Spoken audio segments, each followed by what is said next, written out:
Hello friends, स्वागत है आपका स्टार क्रिएटिव क्लासेस पर। फ्रेंड्स, मैं उम्मीद करता हूं कि आप लोग सब बढ़िया होंगे और इसी के साथ आपकी सीटेट एग्ज़ाम 2025 की प्रिपरेशन भी बढ़िया चल रही होंगी। फ्रेंड, इससे पहले हमने सीडीपी का चौथा टॉपिक का जो है बुद्धि, तो बुद्धि का जो है दोस्तों आधा पार्ट हमने देखा था। ये वीडियो के अंदर हम नेक्स्ट पार्ट देखने वाले हैं। जैसा कि इसके आधे अब इससे पहले हमने बुद्धि का जो है आधा जो है टॉपिक कंप्लीट किया था पहली वीडियो में। और दूसरी वीडियो, आज का जो वीडियो है दोस्तों, इसके अंदर हम बुद्धि का उसके आगे का जो है कंप्लीट करने वाले हैं। तो आपने कभी इससे पहले का वीडियो ना देखा हो जिसके अंदर हमने बुद्धि का जो है इंटेलिजेंस का जो है आधा टॉपिक जो कंप्लीट किया है, तो आप उसको ज़रूर देखें ताकि आपके जो बुद्धि इंटेलिजेंस जो टॉपिक है सीटीपी का, ये आपके समझ में आ सके। क्योंकि जो दोस्तों इंटेलिजेंस से जो है सीटेट के पेपर के अंदर आपको 4 मार्क के या 3 मार्क के क्वेश्चन देखने को ज़रूर मिलेंगे, चाहे पेपर फर्स्ट हो या सेकंड हो सीटेट का। तो आप इस टॉपिक को पूरा देखें।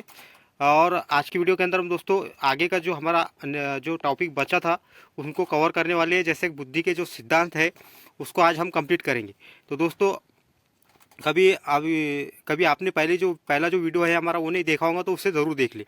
और दोस्तों इसी के साथ आपको हमारे चैनल पर सी टेट, टी और टैट और केवीआर सुपर टैट और एजुकेशन से रिलेटेड वीडियोस मिलते रहेंगे। तो आप स्टार क्रिएटिव क्लासेस को ज़रूर सब्सक्राइब करें ताकि आपको हमारी वीडियो मिलते रहे। तो दोस्तों शुरू करते हैं। हमारा नेक्स्ट जो आधा जो रह गया था टॉपिक बुद्धि का, वहाँ से देखिए दोस्तों, हमारा जो बुद्धि के सिद्धांत है यहाँ से आधा टॉपिक रह गया था। तो आज की वीडियो के अंदर हम ये कंप्लीट करेंगे, तो आप इसको पूरा देखिए। तो दोस्तों शुरू करते हैं। बुद्धि के सिद्धांत, थेरीज ऑफ इंटेलिजेंस। तो पहला जो सिद्धांत है दोस्तों वो बुद्धि का, वो है एकीकरण सिद्धांत, वन फैक्टर थेरी, जो कि बीने साहब ने दिया था। इसको थोड़ा हम देख लेते हैं।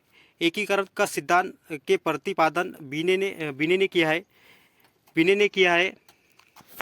इन्होंने बताया है कि सभी व्यक्तियों में एक ही प्रकार की बुद्धि होती है जो सभी कार्य करती है। तो दोस्तों एकीकरण का जो सिद्धांत है वो बीने साहब ने दिया था।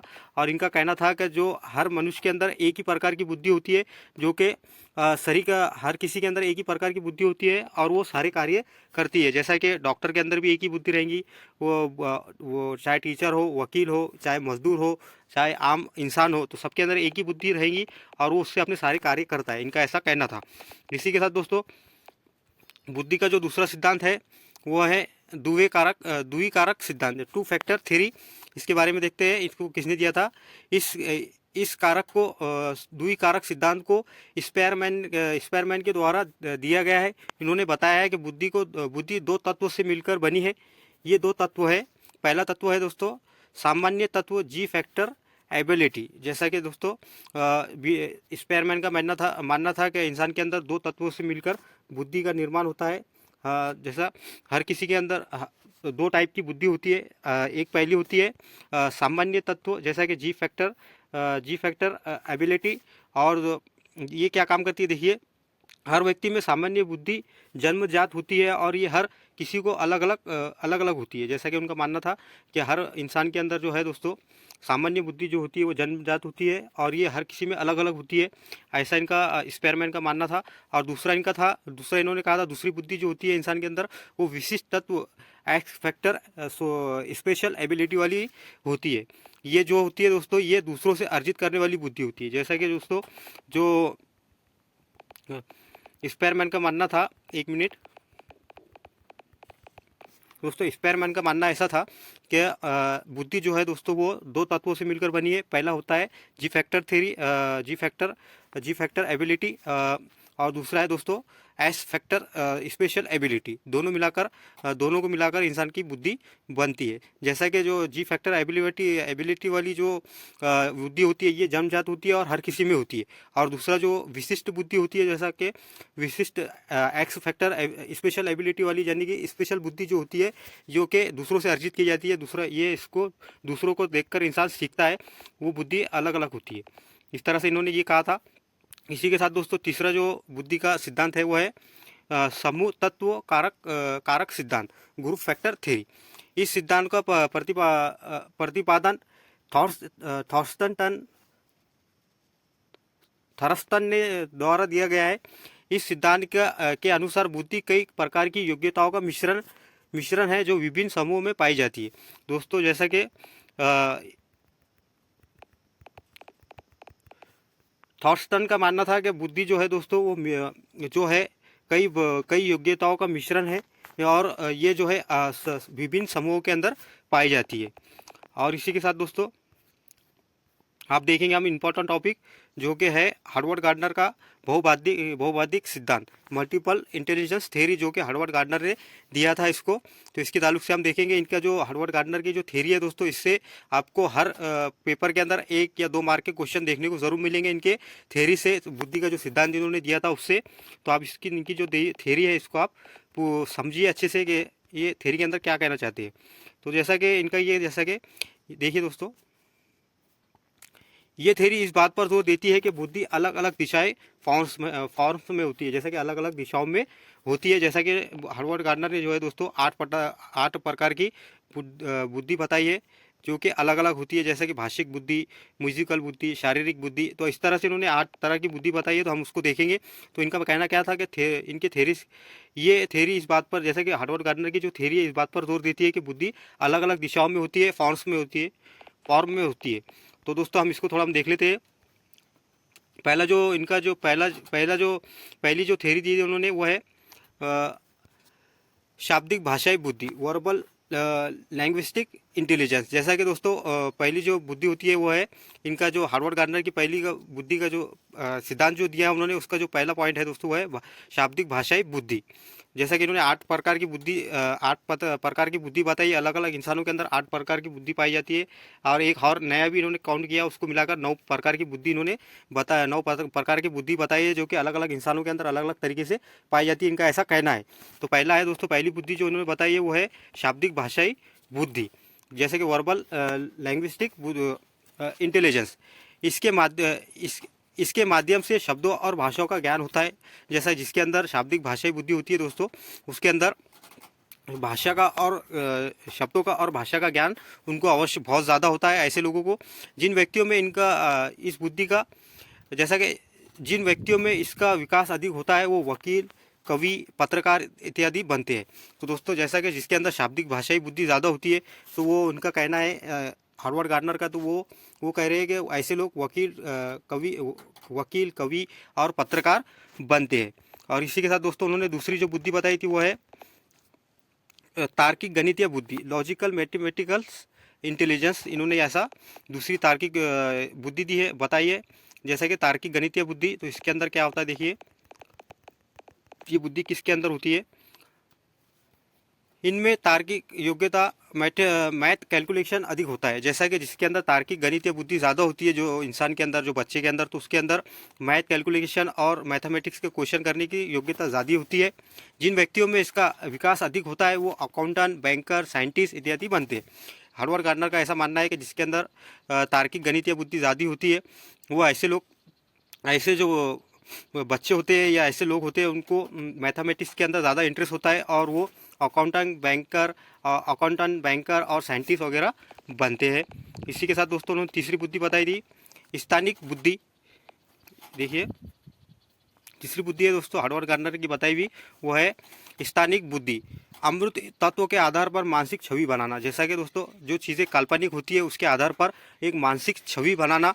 जिन व्यक्तियों में इसका विकास अधिक होता है वो चित्रकार इत्यादि बनते हैं, आर्किटेक्चर या चित्रकार बनते हैं। तो दोस्तों इनका क्या मानना था कि जिसके अंदर स्थानिक बुद्धि ज़्यादा होती है, तो वो ऐसे लोग जो है दोस्तों वो चित्रकार या आर्किटेक्चर या काल्पनिक चीज़ें सोचने वाले या काल्पनिक कवि भी इसमें आ जाएंगे, क्योंकि कवि भी जो है वो काल्पनिक चीज़ें अपनी बयान करते हैं शेर व शायरी के अंदर। तो इसलिए इनको स्थानिक बुद्धि कहा गया है। जिन व्यक्तियों के अंदर स्थानिक बुद्धि होती है वो चित्रकार, आर्किटेक्चर या कवि वगैरह बनते हैं, क्योंकि वो काल्पनिक चीज़ों के अंदर, काल्पनिक दुनिया के अंदर ज़्यादा जीते हैं अपने। इसी के साथ दोस्तों हार्वर्ड गार्डनर की चौथी जो उन्होंने बुद्धि बताई वो है शारीरिक गतिक बुद्धि, बॉडी काइंडनेस इंटेलिजेंस, शरीर को गति देने वाली बुद्धि। जैसा कि जिसके अंदर शारीरिक गतियात्मक बुद्धि ज़्यादा होंगी, वो शख्स जो है दोस्तों अपने शरीर को ज़्यादा गति देगा। जिन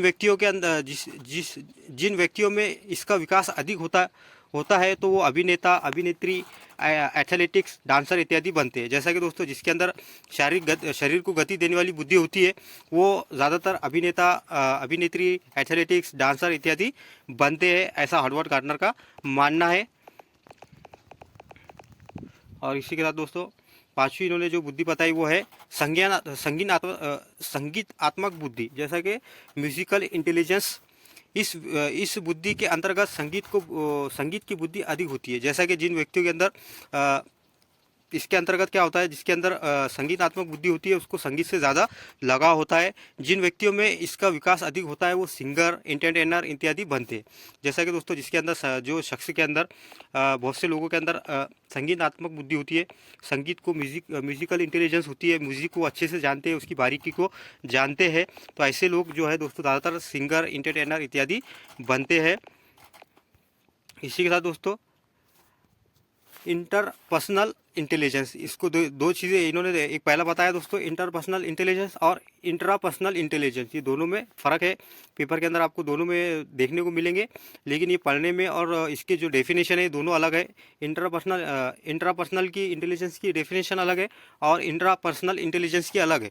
जैसे कि इंट्रापर्सनल इंटेलिजेंस बोले तो अंतर्वैयक्तिक बुद्धि और अंतर्वाहिक बुद्धि, जैसा कि जो अंतर्वाहिक बुद्धि जो होती है दोस्तों इंट्रापर्सनल इंटेलिजेंस और इंट्रापर्सनल इंटेलिजेंस, दोनों में अलग अलग फ़र्क है, हम इसको देख लेते हैं। छठा जो पॉइंट है दोस्तों ये देखिए, इसके छठी बुद्धि बताई थी इन्होंने हार्वर्ड गार्डनर ने, इंटरपर्सनल इंटेलिजेंस। इसके द्वारा दूसरों व्यक्तियों के इसके द्वारा दूसरों व्यक्तियों से कैसे इंटरेक्ट किया जाए ये पता चलता है। जैसा कि दोस्तों जिसके पास इंट्रापर्सनल इंटेलिजेंस होती है तो वो व्यक्ति दूसरों के साथ कैसा इंटरेक्ट किया जाए उसके अंदर बरोबर उसकी वो खूबी होती है, वो खासियत उसके अंदर होती है कि वो दूसरों के साथ जल्दी से इंटरेक्ट हो जाता है, उसके साथ वो अट्रैक्ट हो जाता है। जिन व्यक्तियों में इसका विकास अधिक होता है वो नेता, सामाजिक कार्यकर्ता इत्यादि बनते हैं। जैसा कि दोस्तों जिसके अंदर इंटरपर्सनल इंटेलिजेंस होती है, जैसा कि दूसरों के साथ इंटरेक्ट कैसा किया जाए, किसी से बात किस तरह से की जाए, तो ऐसे लोगों के अंदर बुद्धि ये पाई जाती है। ये बुद्धि जो है दोस्तों ज़्यादातर नेता, सामाजिक कार्यकर्ता इत्यादि के अंदर पाई जाती है। जो कि आपको कभी देखते होंगे तो नेता आता है तो इस तरह से बात करेंगे आपसे कि वो ऐसा महसूस होगा कि ये अपने घर का व्यक्ति है, और कोई सामाजिक कार्यकर्ता आता है तो वो भी अपनी बात ऐसा रखता है कि आपको लगेगा कि ये वाकई सही बात कह रहा है। तो उनके अंदर कौन सी बुद्धि पाई जाती है, उनके अंदर इंटरपर्सनल इंटेलिजेंस पाई जाती है। इसी के साथ दोस्तों आप देखेंगे अब इंटरपर्सनल इंटेलिजेंस, जो कि इंटरपर्सनल इंटेलिजेंस देखे आपने, आप इंट्रापर्सनल इंटेलिजेंस देखेंगे। इसके द्वारा खुद के साथ इंटरेक्ट किया जाता है। दोस्तों इंट्रापर्सनल के साथ जो है अपनी खुद के साथ अंत व्यक्ति की बुद्धि के साथ जो है दोस्तों जैसा कि अंतर्वैयक्तिक बुद्धि जो है दोस्तों, इसमें क्या होता है, इंसान खुद के साथ इंटरेक्ट करता है। जिन व्यक्तियों में इसका विकास अधिक होता है वो आध्यात्मिक गुरु बनते हैं। जैसा कि धर्म गुरु जो बनते हैं तो वो क्या करते हैं, अपने खुद के साथ पहले इंटरेक्ट करते हैं, फिर बाद में वो धर्म गुरु बनते हैं।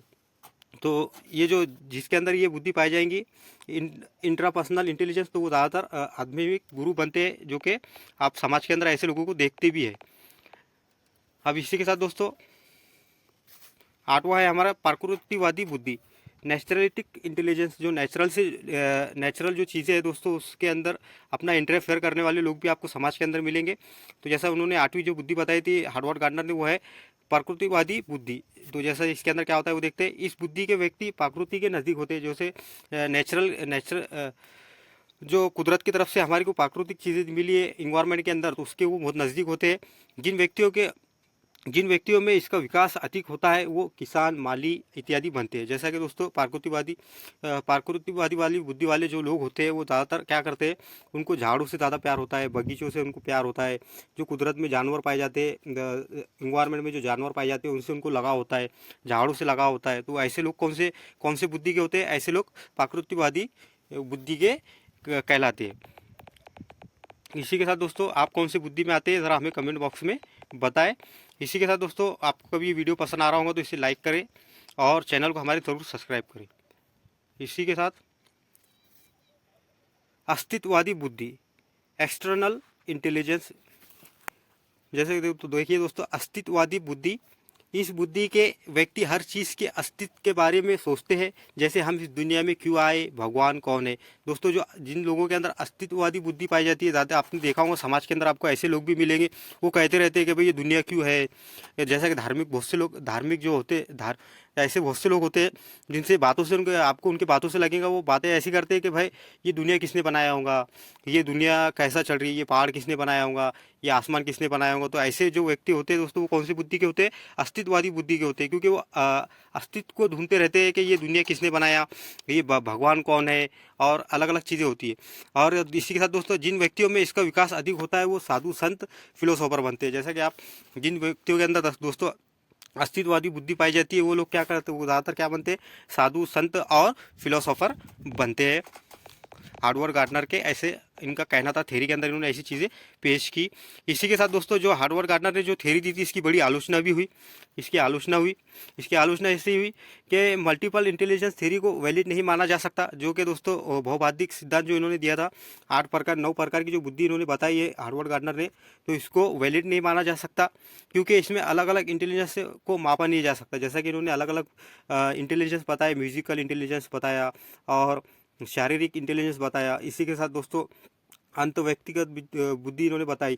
तो जितनी भी इन्होंने इंटेलिजेंस बताए दोस्तों, तो इसको मापा नहीं जा सकता कि हम इसको, जैसा कि अब किसी के अंदर म्यूजिकल मैच्योरिटी कितनी है तो हम इसको माप नहीं सकते, किसी की शारीरिक शक्ति कितनी है तो हम इसको माप नहीं सकते। तो शारीरिक तौर पर तो फिट नज़र आ रहा है, लेकिन वो काम किस तरह से करेगा हम इसको माप नहीं सकते।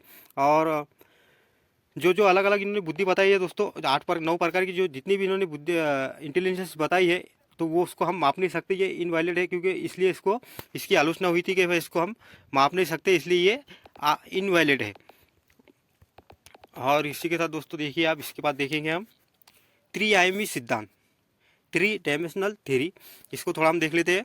त्रिआयामी सिद्धांत, इस सिद्धांत का प्रतिपादन जेपी गिलफोर्ड ने किया है। इस सिद्धांत को बुनियादी संरचना सिद्धांत भी कहा जाता है। जैसा कि दोस्तों त्रिआयामी जो सिद्धांत है, इस सिद्धांत को दोस्तों संरचना सिद्धांत भी कहा जाता है, बुद्धि संरचना सिद्धांत भी कहा जाता है। गिलफोर्ड के अनुसार मानसिक योग्यता प्रमुख रूप से 3 तत्वों से निर्मित है। जैसा कि जैसा कि गिलफोर्ड का मानना क्या था कि जो बुद्धि का जो मानसिक योग्यता है वो तीन तत्वों को मिलकर बनी है। पहला है दोस्तों कंटेंट, वस्तु, फिर सक्रिय ऑपरेशनल, और दूसरा है प्रोडक्ट। ये तीनों चीज़ों को मिलाकर बुद्धि का निर्माण होता है, इनका ऐसा मानना था गिलफोर्ड का। इसलिए इनकी जो बुद्धि है इसको त्रिआयामी सिद्धांत कहा गया है। जैसा कि कंटेंट, ऑपरेशन और प्रोडक्ट पे इन्होंने जोर दिया था गिलफोर्ड ने। इसी के साथ दोस्तों त्रिचापीय सिद्धांत या त्रिघटकीय सिद्धांत, त्रिचक थ्योरी, इसको ऐसा भी कहा जाता है इंग्लिश के अंदर, ज़्यादातर आप इसको हिंदी में याद रखिए, त्रिघटकीय सिद्धांत या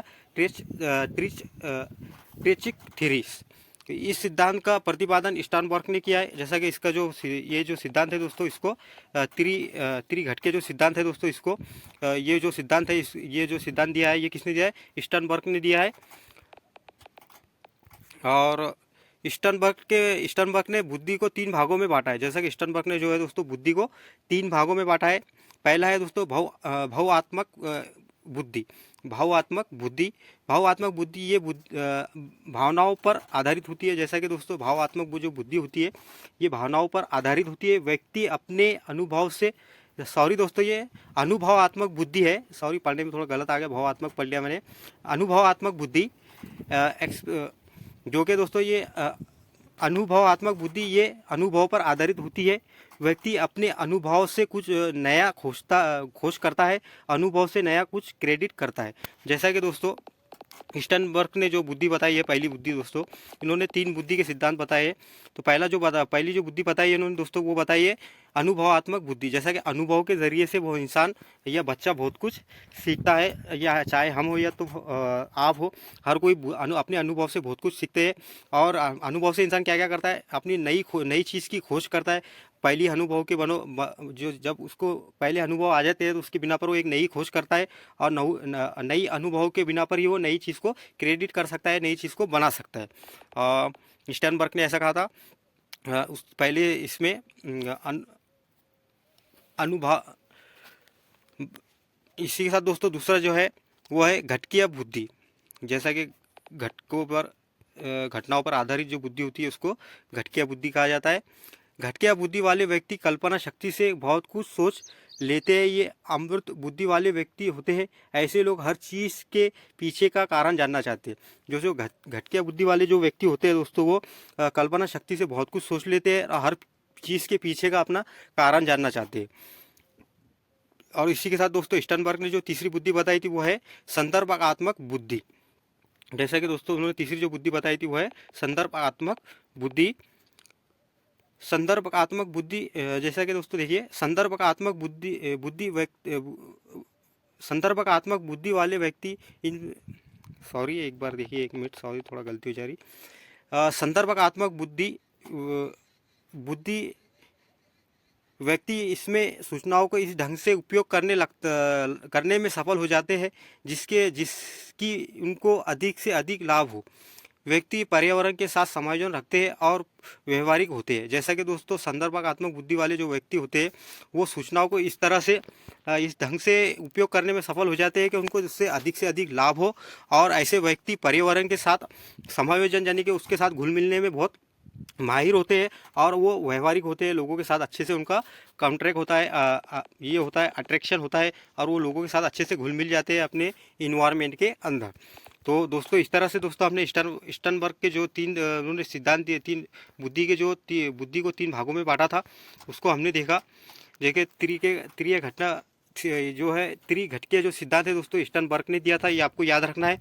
और इसी के साथ दोस्तों उन्होंने कौन से उन्होंने 3 भागों में बांटा था। पहला है दोस्तों अनुभवात्मक बुद्धि, जैसे कि अनुभव पे आधारित बुद्धि। घटकीय बुद्धि जो कल्पना शक्ति से हर व्यक्ति कुछ ना कुछ सोच लेता है। और इसी के साथ दोस्तों संदर्भात्मक बुद्धि।